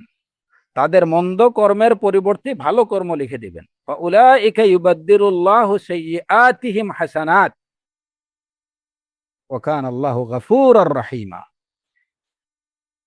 এই সত্তা হচ্ছেন আর রহমান আর রহিম। আপনি যখন বিসমিল্লাহির রহমানির রহিম বলছেন, তখন এই বিষয়গুলোকে আপনার মাথায় এবং আপনার চোখের সামনে রাখেন যে আপনার রহমান, আপনার আল্লাহ, তিনি রহমান এবং তিনি রাহিম। সেই রহমান এবং রাহিম তিনি কে? যে এত সব অপরাধ করার পরেও তিনি বলছেন যে যদি কেউ তওবা করে, ঈমান আনে এবং নেক আমল করে, আমলে সালেহ করে, সৎকর্ম করে নেয়, তাহলে তার মন্দ কর্মগুলোকে তিনি পুণ্য কর্মে বদলে দেবেন। ফাউলাইকা ইউবাদদিলুল্লাহু সাইয়্যাতিহিম হাসানাত। এই ইনি হচ্ছেন আপনার আল্লাহ, যিনি আর রহমান, যিনি আর রাহিম, যার নাম আপনি স্মরণ করছেন আপনার কাজের শুরুতে, আপনার কথার শুরুতে, আপনার লেখার শুরুতে, আপনার সবকিছুর, যার নাম দিয়ে আপনি আপনার জন্ম শুরু, আপনার যার নামের উপরে আপনার মৃত্যু, আর রহমান আর রাহিম। তিনি হচ্ছেন সেই রহমান, সেই আল্লাহ যিনি দেখে বলছেন তার বান্দাদেরকে, ইয়া ইবাদিয়াল্লাযীনা আসরাফু আলা আনফুসিহিম লা তাকনাতু মির রাহমাতিল্লাহ ইন্নাল্লাহা ইয়াগফিরুয যুনুবা জামিআ ইন্নাহু হুয়াল গফুরুর রহিম।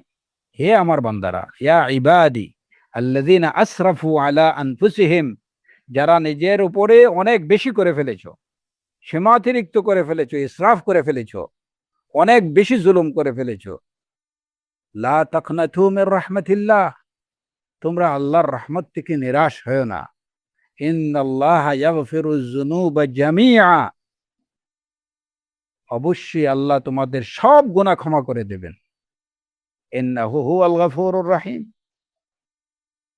এই বিষয়গুলো হচ্ছে শরীয়তের বিষয়। তাহলে দেখা গেল যে শরীয়তের দিকেও, শরীয়তের ক্ষেত্রেও আল্লাহ আযজা ওয়া জাল্লার রাহমা আল্লাহর গজব থেকে সাবেক। ইন্না রাহমাতি সাবাকাত গাদাবি, যদি আল্লাহর ক্রোধ বেশি হতো, রাহমা থেকে যদি ক্রোধ বেশি হতো, তাহলে তিনি তার বান্দাদেরকে দেখে এভাবে বলতেন না, ইয়া ইবাদিয়াল্লাযীনা আসরাফু আলা আনফুসিহিম লা তাকনাতু মির রাহমাতিল্লাহ ইন্নাল্লাহা ইয়াগফিরুয যুনুবা জামিআ। হে আমার বান্দারা, যারা নিজের উপরে অনেক বেশি ইসরাফ করে ফেলেছো, নিজের উপরে অনেক বেশি জুলুম করে ফেলেছো, তোমরা আল্লাহর রহমত থেকে নিরাশ হয়ো না, আল্লাহ তোমাদের সব গুনাহ ক্ষমা করে দেবেন। আল্লাহ দেখে বলতেন না এটা, কিন্তু তিনি বলেছেন। কারণ কি? তিনি আর রহমান আর রহিম। আপনি সেই রবের নামে শুরু করছেন, বিসমিল্লাহ আর রহমান আর রহিম। এটা আপনাকে মাথায় রাখতে হবে। হাদিসে কুদসিতে বর্ণিত, রাসূলুল্লাহ সাল্লাল্লাহু আলাইহি ওয়াসাল্লাম বলেছেন যে আল্লাহ আযজা ওয়া জাল্লা বলেছেন, ইয়া ইবনা আদম ইন্নাকা মা দাউতানি ওয়া রাজাউতানি গাফারতু লাকা আলা মা কানা মিনকা ওয়ালা উবালি। ইয়া ইবনা আদম লাউ বালাগাত যুনুবুকা আদানা আস-সামা সুম্মা ইস্তাগফারতানি গাফারতু লাকা ওয়ালা উবালি। ইয়া ইবনা আদম লাউ আতাইতানি বিকুরাবিল আরদি খাতায়া সুম্মা লাকীতানি লা তুশরিক বি শাইআ লা আতাইতুকা বিকুরাবিহা মাগফিরাহ। আল্লাহু আকবার, আল্লাহু আকবার। এই আল্লাহই হলেন আর রহমান আর রহিম। তো রহমান আর রহিমকে ভালো করে জানতে হবে। যত বেশি এই আসমা এবং সিফাতগুলোকে জানা হবে, তত বেশি তার প্রতি মুহাব্বা তৈরি হবে।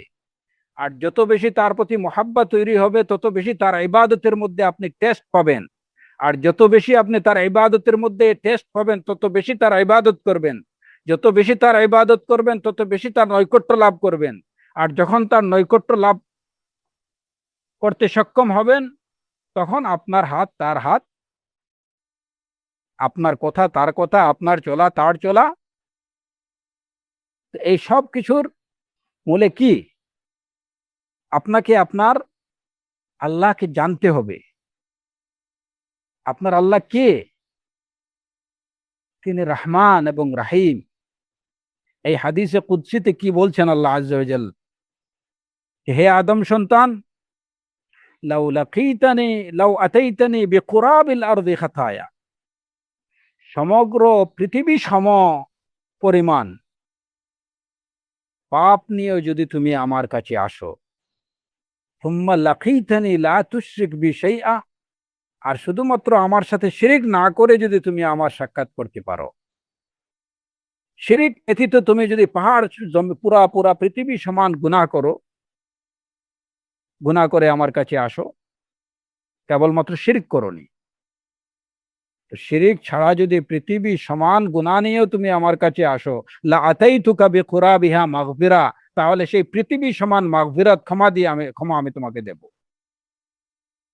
লাউ বালাগাত যুনুবুকা আনানাস সামা সুম্মা ইস্তাগফারতানি, তোমার তোমার গুনাহ যদি আকাশ ছুঁয়ে যায়, আর এরপরে যদি তুমি আমার কাছে ক্ষমা প্রার্থনা করো, গাফারতু লাকা ওয়ালা উবালি, তাহলে আমি তোমাকে ক্ষমা করে দেব, আমি কোনো কিছু পরোয়া করি না। কারণ আল্লাহর পরোয়া করার কোনো কিছু নেই, কেউ তাকে জিজ্ঞেস করার অধিকার নেই, করার সাহস নেই, করতে পারবে না যে কেন আপনি এত বড় অপরাধীকে ক্ষমা করে দিলেন। গাফারতু লাক ওয়ালা উবালি, আল্লাহ আযজা ওয়া জাল্লা যদি এত বড় মহাপাপীকেও যদি ক্ষমা করে দেন, তাহলে এতে আল্লাহর কোনো ক্ষতি হবে না, কোনো কিছু যায় আসবে না। এবং তিনি সেটার দাবিদার, তিনি সেটা করতে পারেন, তিনি সেটা করবেন। এই কারণেই, কারণ কি তিনি বলেছেন, ইন্না রাহমাতি সাবাকাত গাদাবি, তার খুদ থেকে তার রহমত বেশি। সুতরাং খুদ থেকে যদি রহমত বেশি হয়, তাহলে রহমতের দাবি এটাই যে তিনি তার গুনাহগার বান্দাদেরকে ক্ষমা করে দেবেন, ক্ষমা করলে তার কোনো ক্ষতি হবে না। ওয়ালা উবালি ইবনা আদম, সমগ্র পৃথিবী সমান সমপরিমাণ গুনাহ নিয়ে যদি কেউ আল্লাহর কাছে হাজির হয়, কেবলমাত্র শিরিক না করে, তাহলে আল্লাহ আযজা ওয়া জাল্লা আতাইতুকা বিকুরাবিহা মাগফিরা, সেই পৃথিবীর সমান মাগফিরাত আমি তোমাকে দিয়ে দিব, ক্ষমা দিয়ে দিব। এই হচ্ছেন আপনার রব আর রহমান আর রহিম। সুতরাং উমুরে তাকওয়িনি বা জাগতিক বিষয়গুলোতে যেভাবে আল্লাহর ক্রোধ থেকে আল্লাহর রাহমা বেশি, শরঈ বিষয়গুলোতেও তেমনি ভাবে আল্লাহ আযজা ওয়া জাল্লা ক্রোধ থেকে আল্লাহর রাহমা বেশি। এবং এটা শরঈ সবগুলো বিষয়ে, মানে প্রত্যেক ক্ষেত্রেই দেখা যায় বান্দার প্রতি আল্লাহর রাহমত বেশি। যে কারণে যখন বান্দা অপারগ, সালাত দাঁড়িয়ে পড়তে পারছে না, বসে পড়ার অনুমতি দিয়েছেন, বসে পড়তে পারছে না, শুয়ে পড়ে, যেভাবে সে পড়তে পারে সেভাবে পড়ার অনুমতি তাকে দিয়েছেন। তার উপরে কোনো তাশাদ্দুদ করেন না যে না তুমি বাঁচো বা মরো, তুমি এভাবে তোমাকে দাঁড়িয়ে পড়তেই হবে। তুমি পানি ব্যবহার করতে অপারগ, তোমার জন্য তায়াম্মুমের ব্যবস্থা আছে। আল্লাহ আযজা ওয়া জাল তার যদি গজব থেকে তার রাহমা বেশি না হতো, তাহলে তিনি বান্দার জন্য দিনকে, তার বিধানগুলোকে এত সহজতর করে দিতেন না। কিন্তু পরিতাপের বিষয় যে আল্লাহ আযজা ওয়া জাল্লা যেখানে তার বিধানগুলোকে বান্দার জন্য সহজ করে দিচ্ছেন, সেখানে বান্দা তার নিজের উপরে অনেক ক্ষেত্রে দিনকে কঠিন করে নিচ্ছে। আর যখনই সে তার দিনকে নিজের উপরে কঠিন করে নিচ্ছে, তখনই সে পরাজিত হচ্ছে, তখনই সে দিন থেকে বিচ্যুত হয়ে যাচ্ছে। কারণ সে তখন সেই কিছুদিন পরে দেখা যাচ্ছে যে সেই বিধান সে পালন করতে পারছে না। তো আল্লাহ আযজা ওয়া জাল্লা রহমান এবং রাহিম, বান্দার জন্য তিনি তার দ্বীনের বিষয়গুলোকে সহজ করে দিয়েছেন। তিনি বলেছেন, লা ইউকাল্লিফুল্লাহু নাফসান ইল্লা উসআহা, বান্দার সাধ্য যতটুকু আছে এর থেকে বেশি কোনো কাজের ভার আল্লাহ তার বান্দাকে দেন না। লা ইউকাল্লিফুল্লাহু নাফসান ইল্লা উসআহা।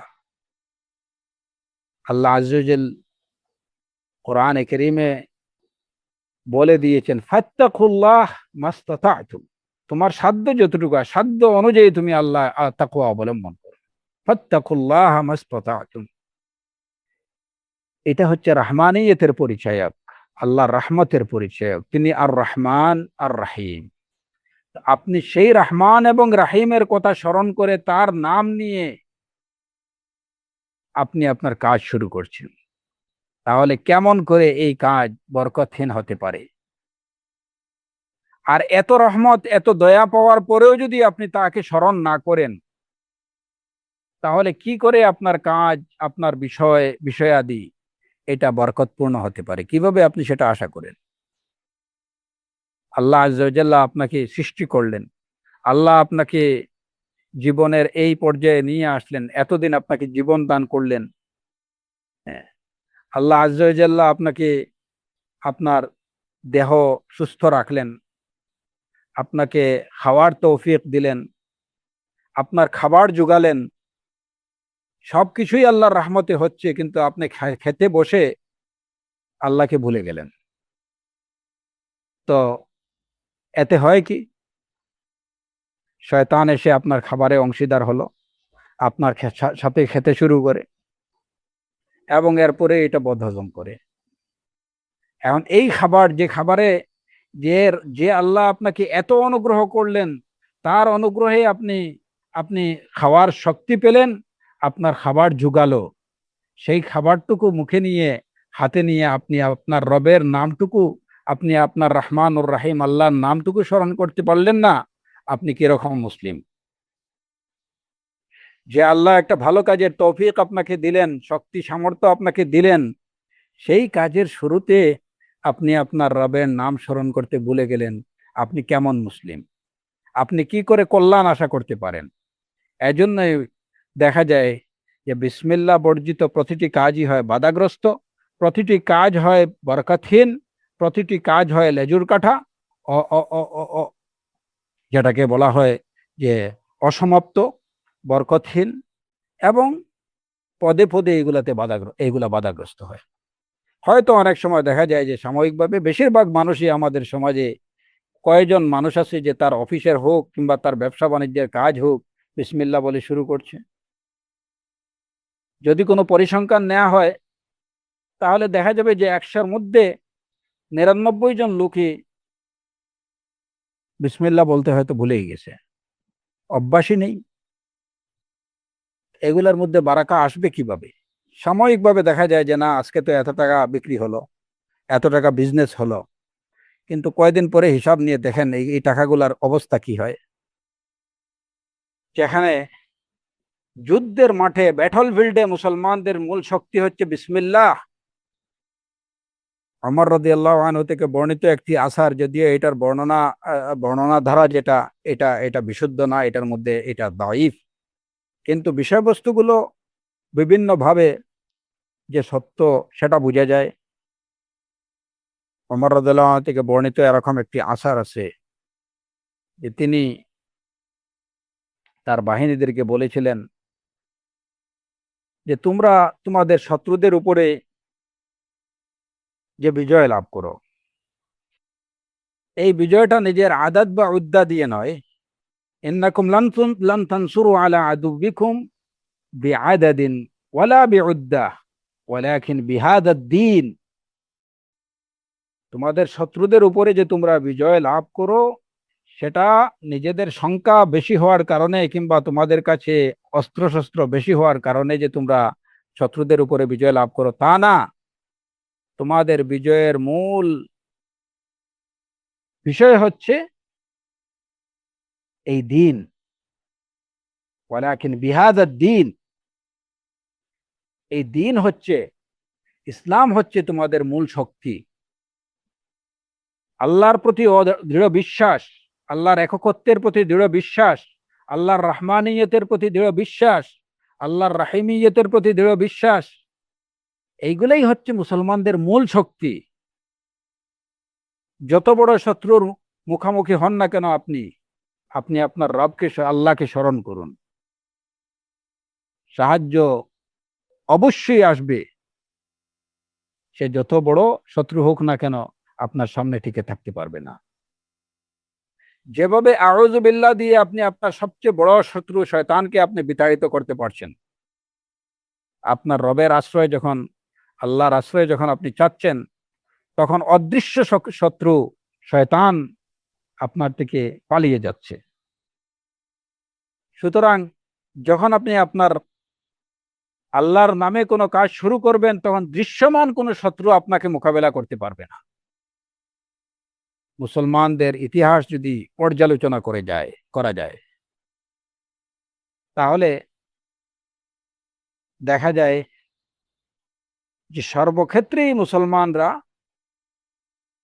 শত্রুদের মোকাবেলা করেছেন ইমানি শক্তি দিয়ে, অস্ত্রের জোরে না, কিংবা সংখ্যার জোরে না, যে অধিক সংখ্যক সেনাবাহিনী আছে, সৈন্যবাহিনী আছে, যে শত্রুপক্ষের 1 লক্ষ, মুসলিমদের 3 লক্ষ। ইতিহাস এরকম বলে না। সব সময় মুসলমানদের সংখ্যা ছিল কম। কাম মিন ফিআতিন কালিলাতিন গালাবাত ফিআতান কাসীরাতাম বিইজনিল্লাহ। অনেক ছোট্ট সংখ্যক, ছোট্ট একটা দল, গালাবাত ফিআতান কাসীরা, অনেক দলের উপরে, অনেক অনেক বড় বড় সংখ্যার উপরে কি করছে? বিজয় লাভ করছে। এটা কিসের দ্বারা? বিইজনিল্লাহ, আল্লাহর নির্দেশে। তো নিজের ব্যবসা বাণিজ্য, পড়া লেখা, কাজ কর্ম যা কিছু আছে, যত হালাল বিষয় আছে, সবগুলা শুরুতে আমরা আল্লাহর নাম স্মরণ যদি করি, তাহলে সেখান থেকে আমরা আল্লাহর সাহায্য অবশ্যই পাবো। আমাদের কাজ হবে বরকতপূর্ণ, এবং আমরা নিজের জীবনের যে চলার শক্তি, সেই শক্তি আমরা গ্রহণ করব কোথা থেকে? বিসমিল্লাহ থেকে। যে আল্লাহই হচ্ছেন আমার সব শক্তির উৎস, তিনি আমার শক্তি দাতা, তিনি আমাকে সাহায্য করবেন, তিনি আর রহমান। তার দয়া, তার মায়া যদি আমার পক্ষে থাকে, তাহলে আর কোনো কিছু আমার প্রয়োজন নেই। তিনি আর রহমানুর রাহিম। আর আমি তার থেকে সেটা আশা করি এই কারণে, এই কারণে যে তিনি আর রহমানুর রাহিম। তার ক্রোধ থেকে আমি অন্যায় করছি, আমি পাপ করতেছি, আমি নিরাশ হব না। লা তাকনাতু মির রাহমাতিল্লাহ, এটা হচ্ছে তার নির্দেশ, আল্লাহ আযজা ওয়া জাল্লার নির্দেশ। তুমি যত কিছুই করো না কেন, আমার রাহমত থেকে তুমি নিরাশ হয় না। তুমি সবসময় মনে রাখো তোমার আল্লাহ আর রহমান আর রাহিম। তো এই কারণে আল্লাহর আসমা এবং সিফাত গুলোকে আমাদের ভালো করে বুঝতে হবে। যখন যত বেশি আমরা আল্লাহর আসমা এবং সিফাত গুলোকে বুঝবো, জানবো, আল্লাহর প্রতি মহাব্বত তত বাড়বে। এবং এই আসমা এবং সিফাতের মাধ্যমেই আমরা আল্লাহকে ডাকবো। যেমন আল্লাহ আযজা ওয়া জাল্লা আমাদেরকে নির্দেশ দিয়েছেন, ওয়ালিল্লাহিল আসমাউল হুসনা ফাদউহু বিহা। ওই আসমায়ে হুসনা দ্বারাই আমরা আল্লাহর কাছে সাহায্য চাইবো, আল্লাহর রহমত চাইবো। আমার যা প্রয়োজন সেটা আমি আমার আল্লাহর কাছে চাইবো তার আসমায়ে হুসনার মাধ্যমে। ওয়ালিল্লাহিল আসমাউল হুসনা ফাদউহু বিহা। আল্লাহ আযজা ওয়া জাল্লা আমাদেরকে তাকে চেনার এবং জানার, সঠিকভাবে তাকে চেনার এবং জানার তৌফিক দান করুন, যাতে করে আমরা মনে প্রাণে অন্তর দিয়ে তার ইবাদত করতে পারি, তার সন্তুষ্টির পথে চলতে পারি, তার নৈকট্য লাভ করতে পারি। আল্লাহ সুবহানাহু ওয়া তাআলা আমাদেরকে সেই তৌফিক দান করুন। ওয়া আখিরু দাওয়ানা আনিল হামদুলিল্লাহি রাব্বিল আলামিন ওয়া সাল্লাল্লাহু আলা নাবিয়্যিনা মুহাম্মদ।